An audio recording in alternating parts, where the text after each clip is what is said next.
Bings, laiks pasakai. Netālu tepat aiz stūra Bings vēlas lasīt pasaciņu. Bings vannā ar ūdeni rotaļājas, šļakats iet pa gaisu. Flop, lūdzu padosi leciņa fušu grāmatu. Flops domā, ka vanna ir par slapju grāmatām. Ak, lūdzu, Bings jautā, es ļoti gribu pasaciņu. Labi, Bing, piekrīt Flops, bet grāmatām nepatīk vanna, tāpēc paturēšu to te. Flops izlasa grāmatas virsrakstu. Leciņš fušs un mēnesis sargs.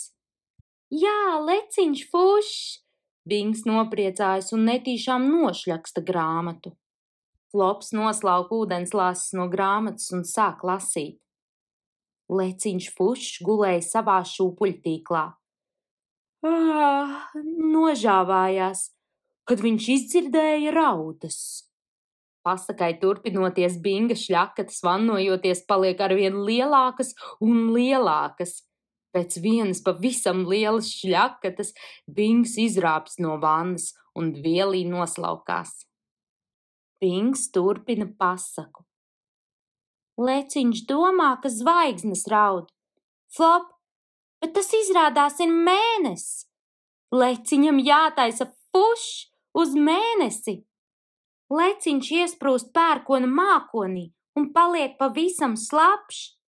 Bings noliek grāmatu uz vannas malas, lai parādītu Flopam, kā leciņš lēnām vēlās lejup, lai vējā izžūtu.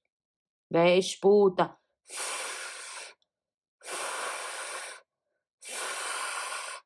Bings tik aizrautīgi griezās un plunkš nemanīja, kad grāmata vannā iekrita. Ak, noteica Flops, izceļot grāmatu no vannas ārā. Ak, nē, nopūtās Bings, ūdens ir iekļuvis grāmatā. Grāmatām ļoti nepatīk vannoties. Tagad grāmatā ir nepieciešams laiks izžūt, noteica Flops. Bings nobēdājās, ka nevarēs turpināt lasīt viņa gulētiešanas pasaciņu. Mēs varam stāstīt pasakas paši, Bing. Tām nav vajadzīga grāmata, Flops noteica. Abi kopā gultā ar leciņu Bings izstāsta Flopam pasaku. Un tad leciņš mēnessargam nodzied šūpuļdziesmu un fušs aizšņāc uz savām mājām. Tā ir ļoti jauka pasaciņa, nožāvājas Flops. Ar labu nakti, Bing. Stāstīt pasakas, Bingam tas patīk.